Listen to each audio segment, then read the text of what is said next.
La violencia entre las comunidades de Nahualá y Santa Catarina Ixtahuacán sigue y parece que el conflicto no tiene final. ¿Qué ocurre en aquel municipio y qué pasa en las diferentes comunidades en donde hay enfrentamientos?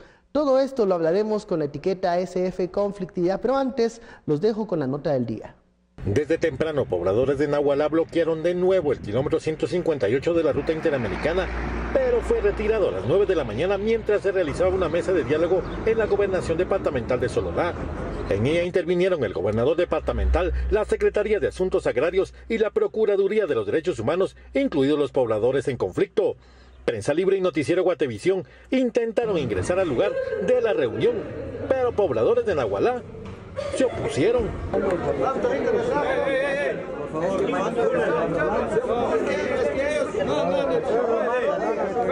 Tiene que salir afuera, por es que dieron mala información, señor. Dieron mala información. Por favor, retírese, por favor. Sí, aquí estoy, señor, tranquilo. Ayer usted dio mala información hace como un mes. Yo no doy mala información, señor. Mala información. Yo soy trabajador. Nosotros entendemos esa libre expresión y esa libre, ese libre... Pero la libre expresión es que me permitan ingresar a la gobernación a ver qué está pasando. Sí, pero no entonces en este caso, pues por la misma información que se dio el día de ayer. La negociación se extendió hasta pasadas las 5 de la tarde. Y entre los acuerdos previos que se han alcanzado a esta hora se encuentran que se le dará continuidad al diálogo el próximo 11 de marzo, reunión que será presidida por la Comisión Nacional del Diálogo. Mientras tanto, los pobladores se comprometieron a no agredirse entre sí y a retirar los bloqueos de la ruta interamericana. Bienvenidos a Sin Filtro, noche de martes, la etiqueta SF Conflictividad. Hablaremos en lo específico de lo que ocurre en Nahualá y Santa Catarina Ixtahuacán, pero también en las raíces de los conflictos, muchos de ellos por el tema de la tierra. De eso hablaremos esta noche. Usted puede enviar sus comentarios y opiniones con la etiqueta SF Conflictividad. Para profundizar en este tema, tenemos en el estudio al señor Daniel Tucush, director de mediación de la Procuraduría de los Derechos Humanos. Muy buenas noches, don Daniel. Buenas noches. De este lado nos acompaña nuestro analista, Estuardo Zapeta. Muy buenas noches, Estuardo. Buenas noches. Comencemos con este caso específico, Nahualá y Santa Catarina Ixtahuacán, dos comunidades, dos poblaciones que están en conflicto por tierras y que ya ha generado violencia. De este primer ejemplo, ¿qué lecciones podemos sacar y qué soluciones a futuro podemos proponer para no llegar a este tema de violencia entre poblaciones, don Daniel? Muy buenas noches. Bueno, este es desafortunadamente es un escenario más de muchos que se presentan en el país. Precisamente hoy la institución atendió otros casos, como por ejemplo en Jalapa, que había una situación con respecto a un desalojo, en Quiché, en Cunén, otra situación que es una retención de personas. Y es una serie de situaciones que se presentan a nivel nacional, concretamente en el tema de Sololá. Hemos identificado a la institución del Procurador de Derechos Humanos que Sololá en época electoral aumenta, digamos, los riesgos de vulneración de derechos humanos, precisamente como que hay una mayor participación, hay una, digamos, las personas tienden a estar más... digamos, en participación en acciones que tienen que ver con propuestas electorales. Y en este caso de Santa Catarina y Ixtahuacán, aunque se mencionó que es una situación que tiene que ver con límites territoriales, en el fondo también hay motivos electorales, porque hemos identificado que en estas fechas precisamente, para esta época es cuando más se reaviva este tema. A ver, subyace entonces el tema político en el fondo de estos conflictos, pero ¿cuáles son los elementos que hacen volubles este tipo de temas en las diferentes comunidades? ¿Es el tema tierra, es el tema político, es el tema de la defensa de territorio? ¿Cuáles son los puntos álgidos? En este caso particular tiene que ver mucho con la falta de certeza en el tema de la, digamos, identificación de los límites territoriales. No existe, digamos, un amplio trabajo, digamos, de las instituciones responsables del Estado, en este caso del RIC, para que no ha llegado, digamos, esa identificación con claridad de los límites territoriales, y esto también tiene mucho que ver, no solamente en Sololá, también hay otros casos parecidos digamos que con colindancias con Totonicapán. Entonces, en el fondo también tiene que ver falta de certeza en la disponibilidad y la territorialidad de los municipios. ¿Cuáles son elementos, Estuardo, que alimentan el conflicto? Es muy fácil y lo reconoce acá don Daniel, que en tiempo electoral el tema político hace o sirve de combustible a estos problemas que ya existen en diferentes comunidades. Empecemos por ver que este no es un conflicto nuevo. Este ya, de hecho, esa área, cuando uno llega desde kilómetro 132 para arriba, el 132 es el cruce para Sololao, para Quetzaltenango. 128 está Los Encuentros. Ahí ya es varias veces que hemos tenido. Un conflicto clásico ahí es Barraneché-Argueta. Ese es un clásico. De hecho, en cierta ocasión mataron a 11 personas por ese conflicto. Ahí tiene que ver con no solamente territorio, mojones, sino nacimientos de agua. Los ojos de agua son muy importantes y es lógico. Cuando creo que uno hace clasificación de conflictividad, hay que entender que parte de la conflictividad, y el licenciado Tucush lo dijo correctamente, viene por la falta de certeza jurídica. En Guatemala tenemos no solamente dos sistemas de tenencia de tierra en este caso, sino hay muchos sistemas de tenencia de tierra. De hecho, el doctor Denis Rodas ha presentado un ensayo muy interesante con relación a 17 diferentes tipos de tenencia de tierra en Guatemala. Entonces, hay que tener una certeza para ver quién es. Va desde lo comunitario, va desde lo privado, pasa por, digamos, la tenencia de bosques o el cuidado de bosques. ¿Quién es de qué es de quién y quién lo cuida? ¿Y hasta dónde es de quién? ¿Y hasta dónde? Entonces, tenemos conflicto, digamos, por límites de propiedad. Tenemos conflicto luego en otra área por cuestiones eminentemente exploración y explotación de recursos naturales, sea minerales, sea hidroeléctricas, sea, digamos, cualquiera, arena, ahí vienen ya varias cuestiones. Bloc, piedrín, todo este tipo de... Y ahí preguntabas acerca de las posibles soluciones. Ahí, ahorita no tenemos para dónde, más que reglamentar el 169, que por alguna razón no lo quieren hacer, pero creo que la reglamentación del convenio 169 es importante, porque la única forma es salirse del 169, pero la siguiente oportunidad de salirse del 169 llegan hasta 2026.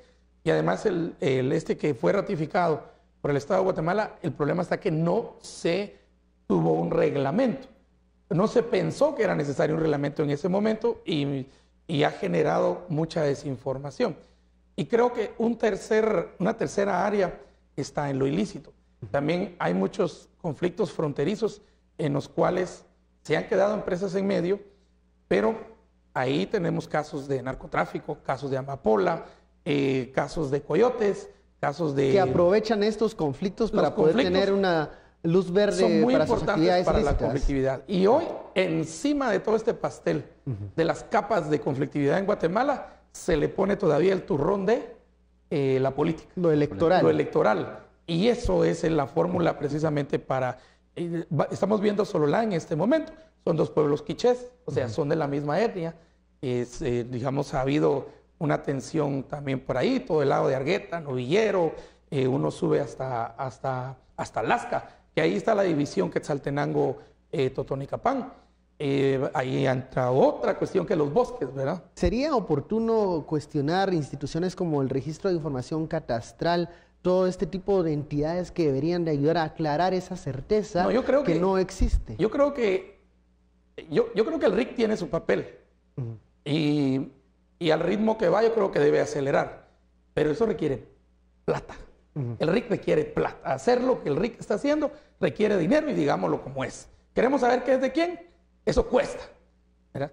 Pero aquí en los ojos tenemos que ponerse en el Congreso, porque el Congreso es el que tiene un gran trabajo en toda esta naturaleza. Hay otro tema también, la ley de aguas que hablabas. Viene la ley de aguas, que se ha digamos, las reglamentaciones del 169, viene cambios, tiene que venir cambios, por ejemplo, a lo que se ha hecho en cuestiones para el organismo judicial en tenencia de tierras, jueces de paz, jueces de tierras, se estaba proponiendo jueces de aguas, ¿verdad? Nosotros en Guatemala tenemos una bendición, y es que por lo menos nuestra agua subterránea es buena, es suficiente y es de hecho deseable para muchos. Pero los principales que desean esa agua es México. Entonces también hay que agregar del otro lado de la frontera un componente externo, ¿verdad?, de presión. Del otro lado, los mexicanos. Y encima de todo esto, grupos armados ilegales, ¿verdad?, que te salen por aquí, te salen por allá, se forman allá en Izabal, se forman en Huehuetenango.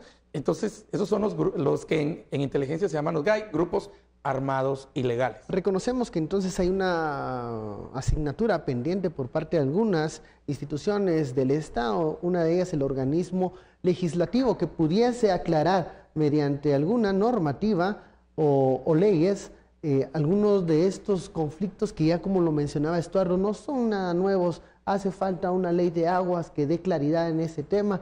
¿Qué pudiese hacer el Congreso de la República para solucionar estos conflictos? Bueno, en el caso del convenio 169 es importante. La Corte de Constitucionalidad le brindó ya un margen de tiempo al Congreso de la República que ya superó ese espacio y no se ha legislado al respecto. Actualmente la Corte también ha aplicado el mismo 169 en decisiones importantes, digamos, en casos de impacto económico para el país, como el tema de Mina San Rafael y algunos otros proyectos de utilización o socioambientales, de utilización de recursos naturales.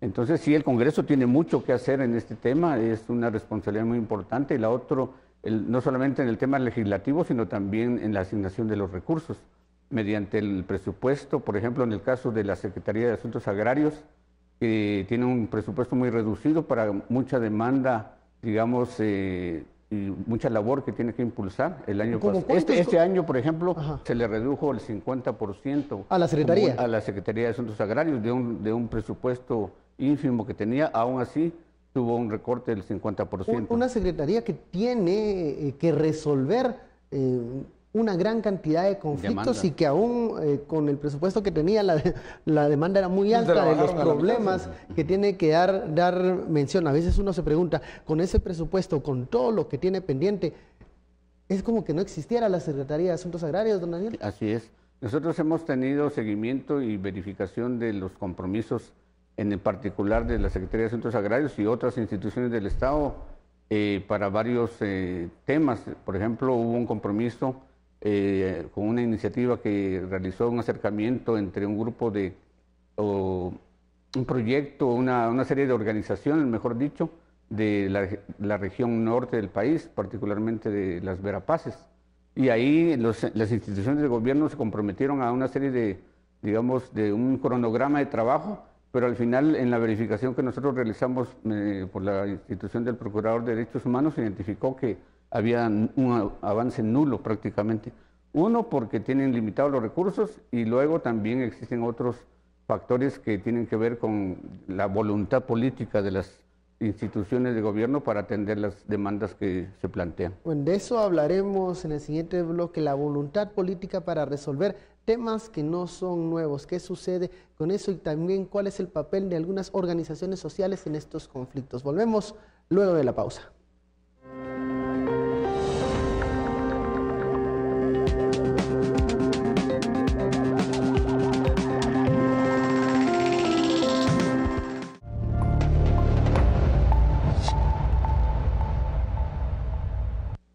Continuamos en Sin Filtro, la etiqueta de la noche SF conflictividad. Hablamos de la voluntad política. ¿Qué sucede con esto? ¿Existe la suficiente voluntad política para dar fin a muchos conflictos en diferentes comunidades? ¿Qué pasa con ese elemento que muchas veces se habla mucho en el discurso? La voluntad política del sector A, la voluntad política del sector B, pero pocas veces se llegan a soluciones que son duraderas en el tiempo y que pueden poner fin a este tipo de enfrentamientos entre comunidades, Estuardo.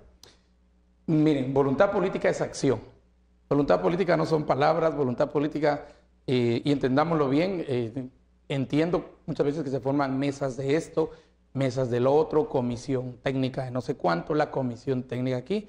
Esas son solo para perder tiempo. Si quieres que algo no camine, haz una comisión, dice el principio en política, ¿verdad? Y las acciones es la voluntad política.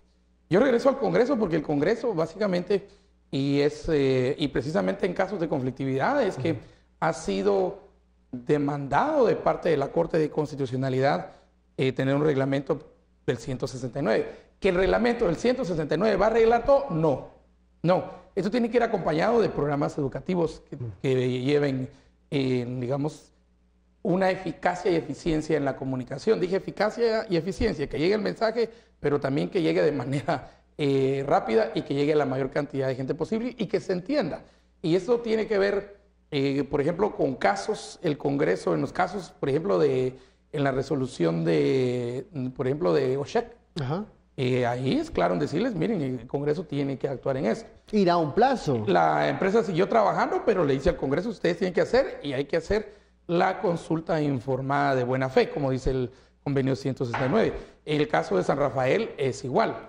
¿Ya? También Congreso tiene que, y ahí está la CC todo el tiempo diciéndole al Congreso que hay que tomar acciones. Y a veces me parece, regresando al punto inicial de Sololá y en la época electoral, como que a los políticos no les conviene, precisamente en el Congreso, no les conviene decidir, reglamentar, ordenar, por lo menos en lo que está del campo de ellos, estos líos y estos temas, porque para muchos significa cierta capacidad de ganancia en tiempo de elecciones. O sea, mar ahí el río revuelto ganancia y comunidad revuelta, ganancia de candidato, ¿verdad? Sería en este caso. Y yo creo que hay que tener cuidado porque en el caso de Sololá, para hoy, martes, ya tenemos un hermano guatemalteco fallecido. Así es. ¿Tenía razón, no tenía razón? ¿De qué lado estaba? ¿Era de aquí, era de allá? ¿Por qué importa, es una vida. Claro. Y no, el Congreso no se puede quedar quieto cuando ya CC le ha ordenado varias veces en varias resoluciones. Y estas estoy mencionando dos, pero hay muchas que se pueden mencionar. Eso ya es consistente por parte de la CC, y no solo esta CC, sino otras CCs en tiempos anteriores dijeron también hay que hacerlo. Esto parte también no solamente del Congreso, parte también del Ejecutivo. El Ejecutivo también tiene que hacer su parte. Pues yo preguntaría, en casos de conflictividad, que la CC está involucrada, ¿cómo van, por ejemplo, las consultas en el caso SHEC? ¿Cómo van las consultas en el caso de Minas San Rafael? ¿Qué está haciendo aquí, como dice las resoluciones de la CC, el Ministerio de Energía y Minas, que fue a los que al final se les manda por medio del Ejecutivo, porque pertenece al Ejecutivo el presidente, y sus ministros realizar estas consultas? Y aquí hay un debate sobre, entonces, cuál es la voluntad del Congreso de la República, incluido el Ministerio de Energía y Minas, para poder dar fin a estos conflictos que se han prolongado por el tiempo. Ya decías, estemos o no de acuerdo con la naturaleza del convenio 169, lo mejor que se puede hacer en este momento es reglamentar para tener claridad de lo que se va a hacer. Sí. Si no, cada quien tiene una opinión. Y fíjate que digamos, la conflictividad de Sololá, de hecho, no entran dentro del campo del convenio 169. Pero yo pongo esto porque como el tema general es la conflictividad, o sea, en las cajitas diferenciadas que tenemos de conflictividad, uno está relacionado con el 169, pero el de Sololá es de tierras. También otros se dan de seguridad por el tema del narcotráfico. Otros de seguridad, otros de criminalidad, y así tenemos una separación. Y en general, también por los sistemas de tenencia que tenemos, tenencia de tierra que tenemos en Guatemala. Don Daniel, el Congreso de la República, lo mencionábamos en el bloque anterior, tiene una asignatura pendiente, pero también cuando hablamos de voluntad política, no solo estábamos enfocados en el Congreso de la República, también en el Ejecutivo, en donde existen comisiones de diálogo, de mediación, que buscan no solo bajar los ánimos de aquellos que están enfrentados, sino tratar de proponer alguna salida eficiente y duradera para que los conflictos no se vuelvan a reavivar. Pero esas comisiones muchas veces se convierten en la famosa comisionitis y no en soluciones a largo plazo. Sí, tal vez primero comentaron que lo que estamos identificando en todas estas situaciones que se presentan de conflictividad en diferentes regiones del país, pues son solamente expresiones y manifestaciones de causas profundas. Y esas causas profundas son las que se deben ir buscando cómo abordarlas con medidas políticas, trabajo de las diferentes instituciones de gobierno y también los diferentes sectores sociales. La empresarialidad tiene mucho que hacer, la sociedad civil tiene mucho que aportar también, igual al mismo tiempo también las instituciones del Estado. El trabajo del Ministerio Público precisamente también es importante, porque en el caso de la zona norte del país se ha impulsado, existen muchos temas de desalojo por ocupaciones, digamos, a fincas y a otros espacios de propiedad, y sin embargo, pues todas las instituciones tienen que ir, digamos, cumpliendo con su mandato y buscándole una solución de fondo digamos, a estos temas. Y en el caso particular, pues, del Ejecutivo, con mucho más, digamos, con más urgencia y necesidad Actualmente el Ejecutivo cuenta con una comisión presidencial. Sin embargo, como muchas otras entidades, pues, por ejemplo, está conformada por una serie de, por lo menos 5 ministerios, y de esos prácticamente vemos que no hay un trabajo mucho más de fondo. Funciona a nivel operativo un grupo de trabajo de la Comisión Presidencial de Diálogo, pero no va a esas causas, digamos, profundas del tema de la conflictividad. ¿Hasta dónde se queda la Comisión Nacional de Diálogo? ¿Cuál es la función y en qué aspectos debería mejorar? Sí, actualmente se ha fortalecido financieramente porque tengo entendido que tienen ya un presupuesto y una figura, digamos, para tener recursos del Estado. Está adscrita a la Presidencia de la República. Tiene personal, tiene equipo en diferentes regiones. Sin embargo, pues hace falta esa vinculación, ese trabajo de coordinación con diferentes instituciones que sí tienen la voluntad de participar. Por ejemplo, estoy conociendo un proyecto de, digamos, de ayuda externa, de cooperación, que está realizando diálogos y trabajo de, digamos, de prevención a situaciones que puedan presentarse en los departamentos. Entonces, si hubiera un esfuerzo que logre, digamos, canalizar todas estas iniciativas, puede plantearse todo un proyecto que pueda ser sostenible. En el caso de la institución del Procurador de Derechos Humanos, estamos formulando una propuesta de abordaje estratégico de la conflictividad, precisamente para ir a las causas. Es difícil porque nosotros, digamos, la institución no tiene que ver con todos estos elementos directamente, pero sí es el llamado a que las instituciones responsables cumplan con su mandato y pues actúen de la mejor manera para, digamos, desescalar estas situaciones que se presentan. Don Daniel, cuando se habla de una comisión, de un grupo de diálogo, de una mesa instalada para bajar los ánimos en los diferentes conflictos entre las comunidades, tenemos que también diferenciar a los interlocutores, a esas personas con las que vamos a sentarnos a platicar, con quienes no se puede y no se debe nunca entablar un diálogo cuando hay un tipo de conflictos. Ya lo decía Estuardo, hay algunos conflictos en donde hay hechos delictivos, hay donde hay narcotráfico, donde hay grupos paralelos que pudiesen no estar interesados tampoco en dialogar, sino en mantener la conflictividad. Bueno, ese es un punto muy importante. De esencia, digamos, de entrada, el principio y el método del diálogo es la única forma para, digamos, resolver las situaciones que confrontan. El conflicto es algo natural de las sociedades, donde hay más de 2 personas, pueden existir diferencias. Sin embargo, esa situación de la humanidad innata al ser humano tiene mecanismos de solución y mecanismos de abordaje. Y para el diálogo todos tendrían que estar presentes, salvo, pues, por supuesto, grupos ilegales, actores negativos y actores que estén, digamos, al margen de la ley. Tenemos la experiencia, por ejemplo, de Huehuetenango, en la zona de Isquisís, donde ahí ha habido un proceso de diálogo que impulsó, tengo entendido, el gobierno. Sin embargo, ellos no tomaron en cuenta a las personas que están en oposición al proyecto hidroeléctrico. Entonces, está la empresa, está la gobernación, la municipalidad, algunos otros actores cercanos a estos actores, pero no están los opositores. Entonces, está incompleto esa mesa. Para esos procesos tienen que estar los actores activos en estas situaciones de conflictividad. Por supuesto que los grupos al margen de la ley pues no tendrían que estar ahí, pero sí hay personas y agrupaciones que tienen una posición, digamos, de reivindicación social e incluso cultural, porque ven que los proyectos, digamos, de uso de los recursos naturales van en contra de su forma de vida.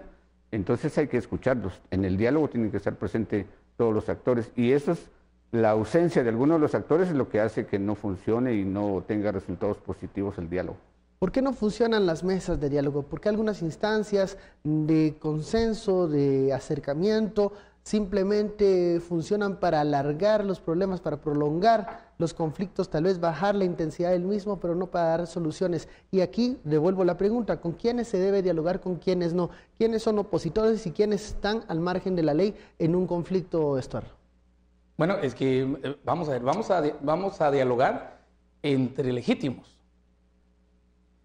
Pero le voy a poner en un ejemplo todavía, disculpe, más dramático, ¿verdad? Y yo sé que ahora en las nuevas formas de ver la ley todo eso está entrando, pero yo todavía tengo mis dudas con relación a ese sistema, en el cual, por ejemplo, una mujer violada tiene que hablar con su violador, por ejemplo, y casi que se sienta. ¿Y por qué pongo ese ejemplo? Porque me voy, por ejemplo, a una hidroeléctrica, digamos esta que la quemaron, ya mataron gente y todo eso. ¿Es posible hablar con quien llega a quemar, a hacer precisamente la destrucción total? ¿Es eso posible? ¿Son ellos interlocutores legítimos? Sería mi primera pregunta. Y segundo, ¿qué podría salir de todo eso? Y aún a pesar de haber sido esta destrucción o tierra arrasada, como hacen estas que queman maquinaria, sacan al personal o los tienen de rehenes, y no solo personal, sino autoridades también. Porque fíjate que ahí hasta los policías muchas veces han quedado de rehenes en este caso y en varios casos, no solo ahí. Y es todavía una forma ¿hay espacio para el diálogo? Y esa es una pregunta que yo tengo. Yo sé que me van a poner ejemplos de casos todavía más complicados, no sé, en África o en Europa o en otros lados, pero aquí, digamos, si no el ilegítimo, el que está del lado de la criminalidad, llega y obtiene lo que quiere, regresa otra vez a quemar el lugar y a asusar a la gente y a violentar y a aterrorizar a la gente que está en esto. Entonces, ¿quiénes son los legítimos? Esa sería la primera pregunta. Segundo, yo creo que las mesas son importantes, pero ese diálogo tiene que darse con objetivos muy claros y tiene que ser mediado por un tercero. Gobierno creo que no debería meterse a mediar, ninguna institución estatal debería meterse a mediar en esta. Y aquí hay que buscar externos, aquí hay que buscar neutros externos. Y ese es uno de los principios en la mediación. Porque si se pone a gobierno, ya es una digamos, va a ser una parte interesada aquí. Entonces hay que tener un poquito de sentido lógico también para hacer esto. Y tercero, cuáles son los intereses de cada parte. Eso es muy importante, ver quiénes son los stakeholders, o sea, dentro del grupo de actores, quién es, cuáles son sus intereses, por qué está ahí y por qué unos están amenazando, digamos, con atacar y formar, en el caso de Esquisís, ¿verdad? En el caso de toda esa área, ahí formar sistemas armados, digamos, mucho más destructores y violentos. Entonces, creo que y por eso es que es conflictividad, porque es muy difícil lidiar, negociar, administrar precisamente esos choques fuertes que se dan, pero se están dando y hay que administrarlos. Esto es cambiar casi que 2 llantas pinchadas con el carro en movimiento y hacerlo bien, sin detener el carro. Porque aquí en medio se están quedando comunidades, en medio se están quedando aldeas, caseríos y todo. En medio se está quedando también mucho de las oportunidades que tenemos como país. En medio se está quedando también las empresas. Y yo creo que las empresas, siendo un stakeholder muy fuerte, que tiene también intereses muy claros en un proyecto o en una región, también creo que deben estar claros. Y muchas veces a las empresas cargan con todo el San Benito de tener que dar todo el desarrollo para un área en la cual el Estado no ha estado. Y una de las causas fundamentales de conflictividad es que no hay juez, no hay escuela, no hay puente, no hay carretera, no hay salud, no hay esto. Entonces llega una empresa y entonces que me dé el puente, que me dé la carretera, que me dé el IX, que me dé trabajo, que me dé dinero, que me dé el puente, que me dé... Y aún, aquí preguntémonos, ¿es esa la función de la empresa? Porque aquí en la capital no es que la gente esté ahí atrás de las empresas pidiéndoles que les dé educación, que les dé salud, que les dé paso a desnivel, que les dé... No.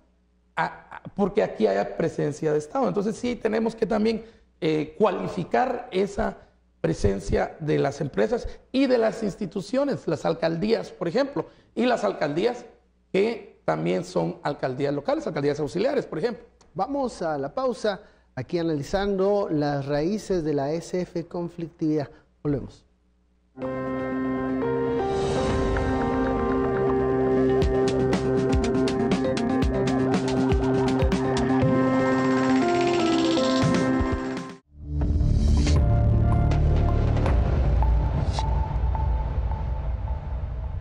Regresamos a Sin Filtro, estamos hablando de la SF conflictividad en algunas comunidades, qué los alimenta, cuáles son las raíces de los mismos y qué soluciones a futuro hay más allá de las mesas de diálogo. Y uno de los temas que también es debate cuando se habla de conflictos entre comunidades es el papel de algunas organizaciones sociales. Hablábamos en el bloque anterior sobre quién está legitimado para estar en una mesa de diálogo y muchas veces hemos visto cómo hay varias organizaciones sociales que también participan de una forma o de otra en algunos de estos conflictos, tratando, unos de ellos mediando, proponiendo soluciones, pero en otras en una clara oposición a las cosas que se están realizando en diferentes comunidades. ¿Cómo podemos definir el papel de las organizaciones sociales en esta conflictividad, Daniel? Sí, muchas gracias. Sí, ya se ha mencionado que estos procesos son bastante complejos. El diálogo requiere, digamos, agotar todos los esfuerzos. Hemos identificado que sí, es claro que en diferentes zonas del país hay algún tipo de actores que están, digamos, interconectados con algún tipo, digamos, de demanda, pero que al mismo tiempo también tienen algunos aliados o personas cercanas que puedan estar, digamos, en situaciones o actuando al margen de la ley. Nosotros no podemos aseverarlo, sin embargo, hemos recibido denuncias de que, pues, algunos se presentan este tipo de situaciones. Sin embargo, es necesario reconocer que ante la gravedad, ante las situaciones que se presentan, no solamente de vulneración de derechos, porque están afectando a empresarios, están afectando a habitantes de la región, están afectando a personas que circulan y se transportan hacia otros lugares, en fin, la población en general está afectada. Entonces, ante esta situación es necesario agotar todas las medidas necesarias o que estén a la mano para poder, digamos, emprender acciones que pudieran buscar mecanismos de solución a las situaciones. Una forma que se ha utilizado particularmente en el caso de la institución nuestra es a través de las auxiliaturas departamentales se hacen acercamientos, visitas a territorio, identificación de actores y después de todo un proceso de análisis, invitar a estos acercamientos, a estos intercambios de posiciones para buscar mecanismos. Se han logrado en diferentes lugares. Sin embargo, hay otros casos en donde sí la situación tiene otras variables que complican la situación, particularmente en la zona fronteriza, en el área de Huehuetenango y San Marcos. Ahí ya entran otros actores donde ya prácticamente es imposible o se hace difícil, digamos, que se puedan identificar con mayor claridad. Y es donde, si nos damos cuenta, la conflictividad es mucho más, digamos, constante.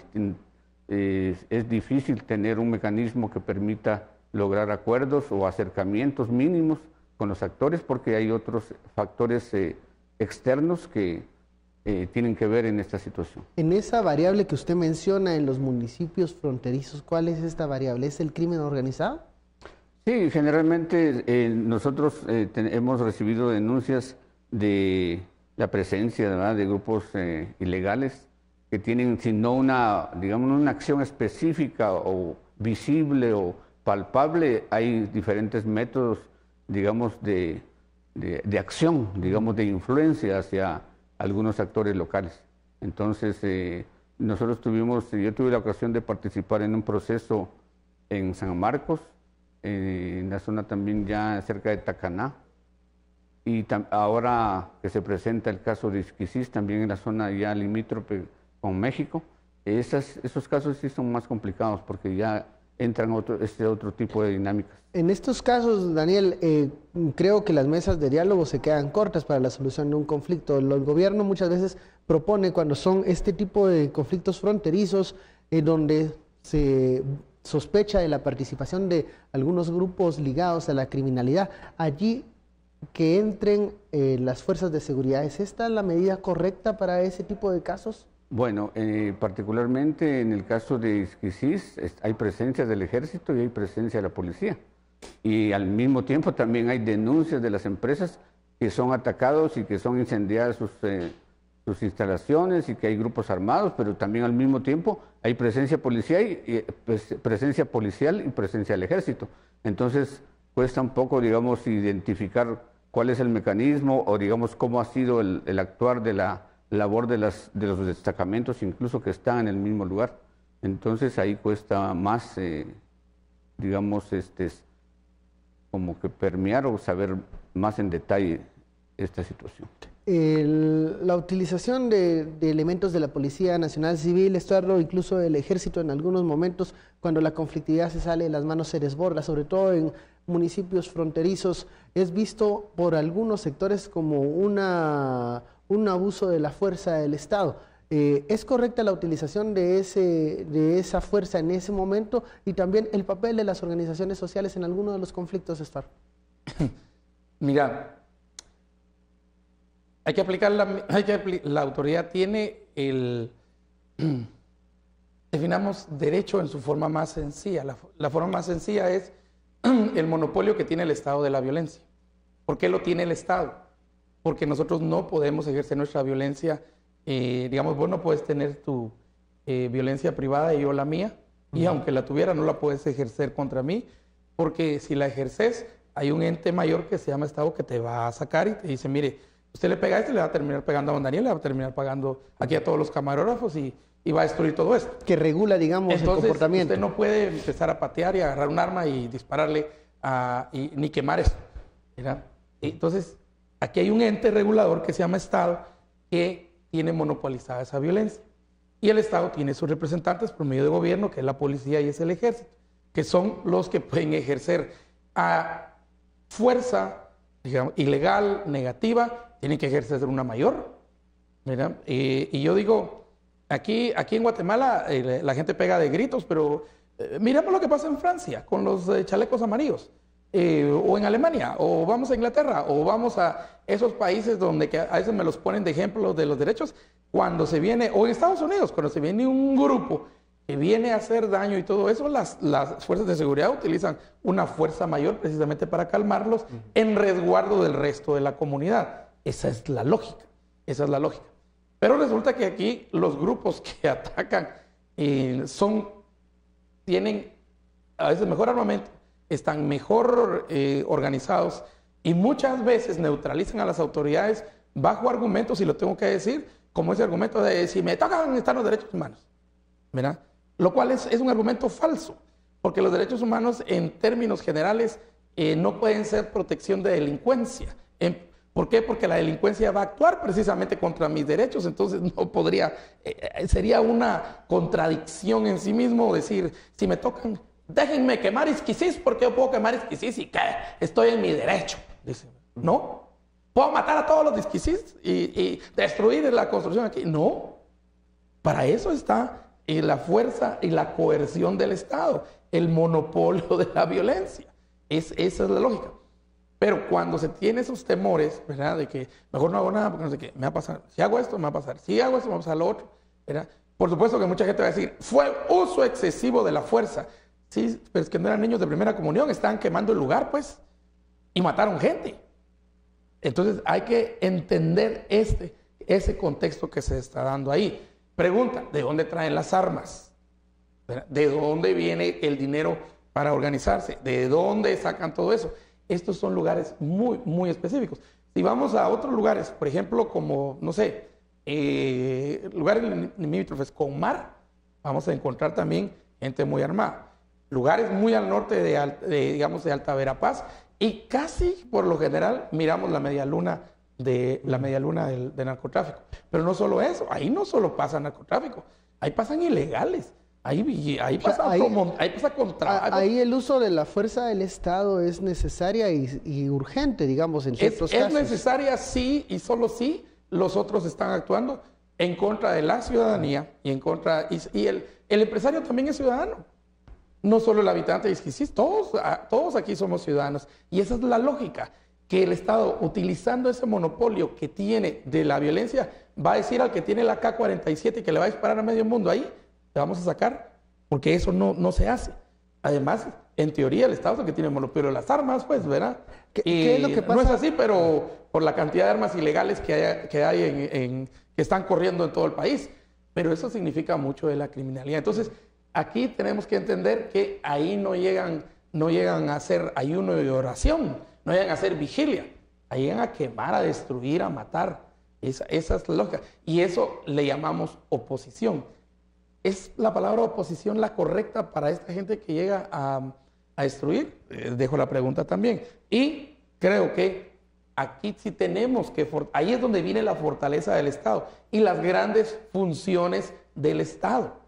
Es justicia y seguridad. La seguridad es el resultado de la aplicación de la justicia. ¿Cuál es lo opuesto de justicia? Impunidad. ¿Y cuál es la lucha en Guatemala? Contra la impunidad.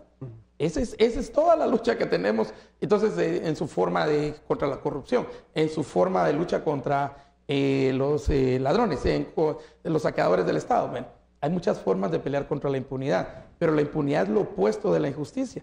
Y si se da una injusticia, precisamente esa es la lógica, y para eso pagamos impuestos, ¿verdad? Para tener ese sistema de protección. Porque si todos nos protegemos, esta cosa va a terminar puro Somalia. Y nos dirigimos hacia Estado fallido. Como ley de la selva, digamos. Sí, pero Somalia, ¿verdad? Donde al final ya no saben ni a quién atacar porque ya ni se distinguen entre quién es el enemigo y quién no es el enemigo. Lo que vemos acá es una falta de certeza y una falta de seguridad. ¿Qué está haciendo el Estado para resolver esos problemas? ¿Por qué hay a veces algunos señalamientos de criminalización cuando se habla de conflictos sociales? De eso hablaremos luego de la pausa.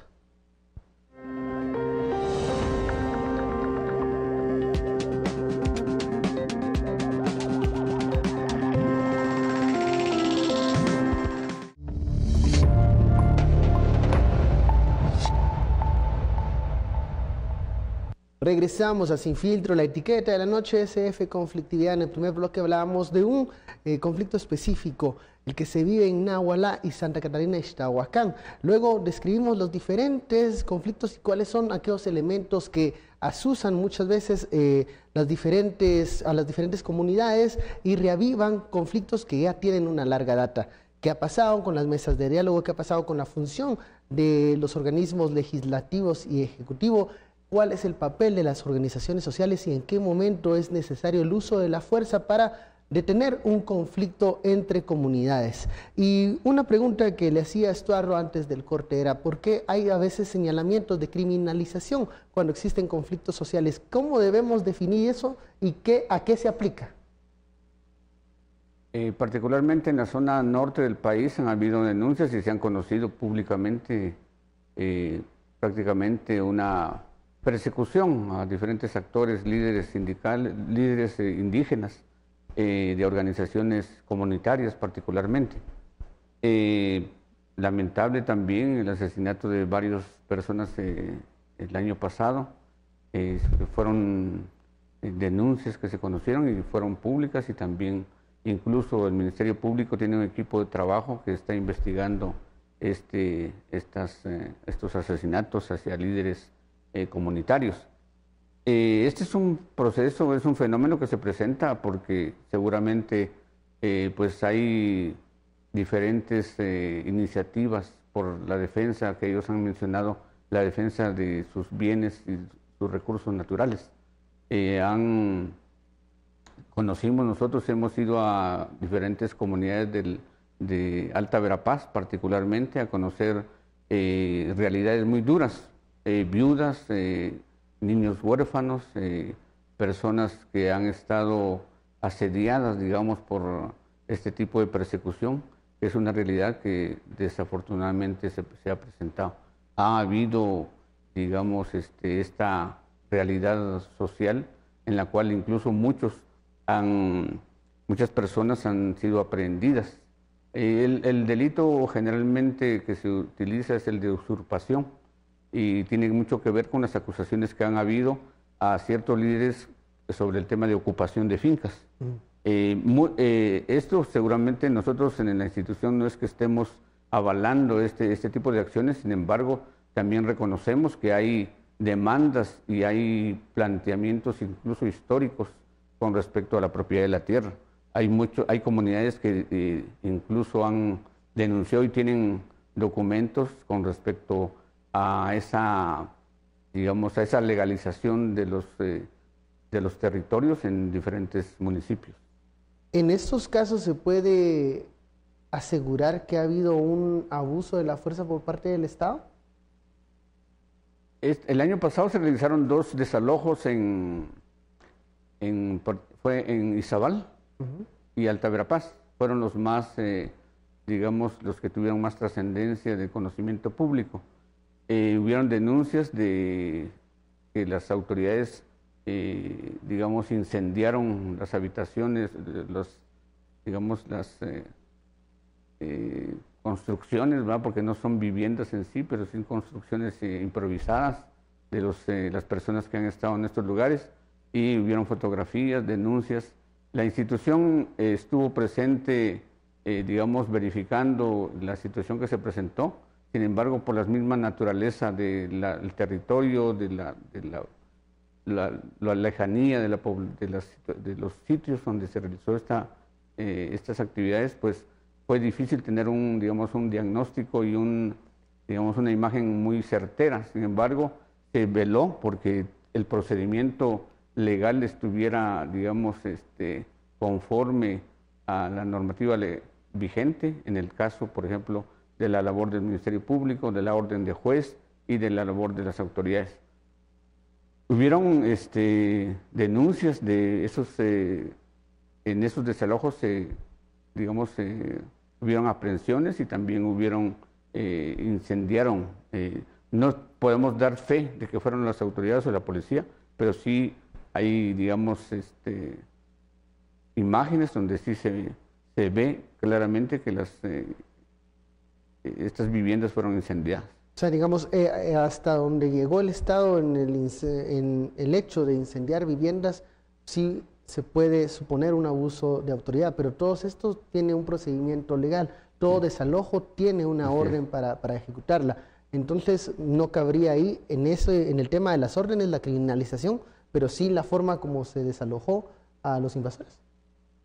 Sí, posterior a esos 2 desalojos, la institución puso mucho más atención, se hizo un proceso interno de identificación de acciones, de cuáles deberían de ser los procedimientos internos de la institución, pero también su vinculación con el Ministerio Público, su vinculación con el organismo judicial, y se trabajó también en otro caso, que fue el de Pollo Solo, en el departamento del Petén, y ahí estuvo ya una presencia mucho más detallada, mucho más, digamos, de seguimiento cercano del trabajo de la institución, y en este otro caso se logró si le podríamos llamar, un cambio cualitativo con respecto a los desalojos.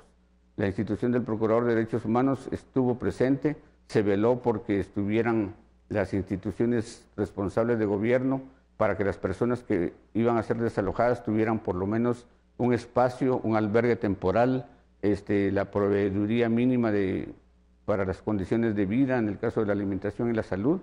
Y en esa situación se logró, digamos, ya hacer una mayor coordinación interinstitucional para que esa, digamos, sentencia, esa resolución judicial fuera cumplida, pero siguiendo también los procedimientos y los mecanismos a que el Estado está obligado. ¿Qué recomienda la PDH si en algún momento hay una orden de desalojo que se debe de cumplir? Hay un protocolo de acción muy bien definido de parte de las fuerzas de seguridad, pero la comunidad no quiere ser desalojada, se evita y rechaza esa orden legal.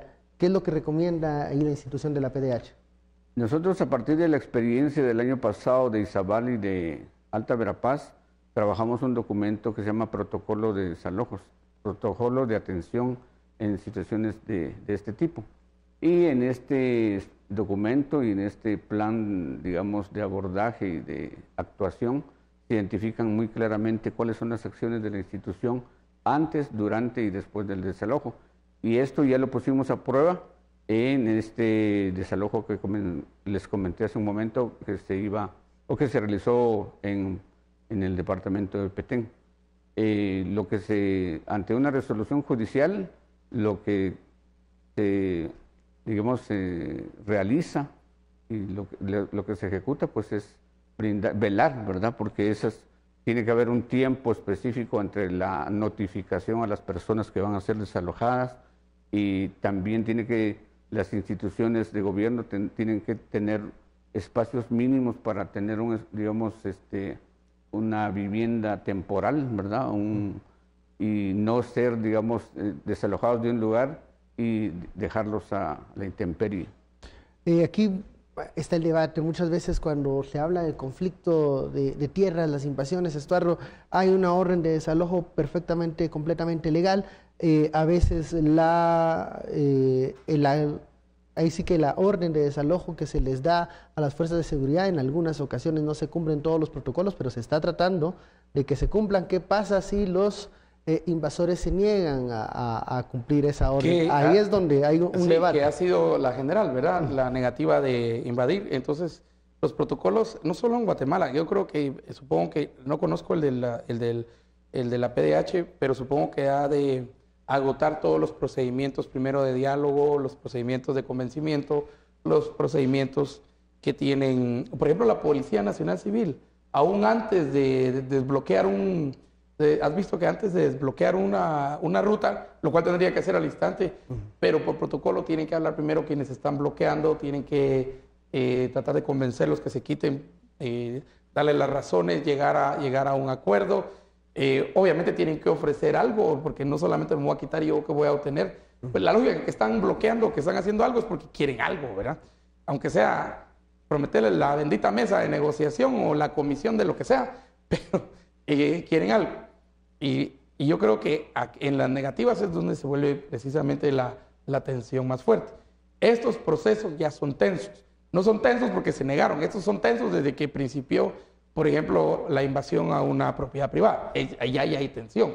Primero, la invasión misma, pero luego el desalojo, luego todo el procedimiento que va por el Ministerio Público, que va casi todo el proceso de resolución de juez, movilización de autoridades, de policía, pero aún eso sí tiene protocolos. Ahí es donde se vuelve esta tensión muy fuerte, y ahí es donde la conflictividad empieza entonces a verse como un problema casi sin solución. Pero yo creo que sí lo tiene. Lo tiene en certeza jurídica, lo tiene en la parte del Congreso de la República, y que el Congreso haga su parte. Lo tiene en la parte eminentemente educativa. Él lo tiene en la parte de comunicación social también. Lo tiene en los entes del Estado, cualquiera que sea. Yo creo que en los entes del Estado deben, a veces se le deja solo la responsabilidad a uno, pero digamos, hablamos de la Secretaría de Asuntos Agrarios, pero no estamos hablando del Ministerio de Agricultura, ¿verdad? Y Ganadería y Alimentación y no sé qué más cosas tiene ahí. Lo tiene también en nosotros los ciudadanos, en entender dónde es San Juan Ixcoy, dónde es San Mateo Ixtatán, dónde es, qué idioma hablan ahí. ¿Están hablando el mismo idioma que usted y yo? Entonces los protocolos deben incluir también intérpretes, no digo traductores, porque en Guatemala lo que tenemos son intérpretes. Ahí estamos en un área, obvio, que está dominado, y el monolingüismo en idioma local muchas veces tiende a ser muy fuerte. Eso miramos en Alta Verapaz, por ejemplo, ¿verdad? Y en áreas como mismo Nahualá, ¿verdad? El monolingüismo. Entonces, todas esas cosas, todas esas, digamos, visiones y consideraciones antropológicas hay que hacerlas antes de. Objetivo, tratar de evitar, habrá tensión, pero administrarla y tratar de evitar, digamos, llegar a lo menos posible de tensión para llegar a una solución. Y aún en el desalojo, y la gente desalojada, no sé por qué no se aboca al 169. Si son casos en los que hay desalojo, el 169 da mecanismos de desalojo, y hasta le dice a las comunidades desalojadas, sí son mayoritariamente indígenas, qué es lo que deben hacer. O sea, lo hemos visto para la conflictividad, pero ahí mismo están las soluciones. Para la solución del mismo. Sí, entonces aquí yo creo que en medio de toda esta conflictividad sí hay soluciones, sí hay acciones que podemos hacer, y sobre todo creo que hay una visión y hay una luz siempre al final del camino, que obviamente no es la luz de la violencia. Sí, hay voluntad política obviamente para las partes para Y la poner. voluntad es acción. Claro, es acción y tratar de ponerle fin a estos conflictos. Muchísimas gracias, Daniel Estuardo, por esta conversación. A usted muchas gracias por sintonizarnos. Esto fue Sin Filtro. Feliz noche. Nos vemos mañana.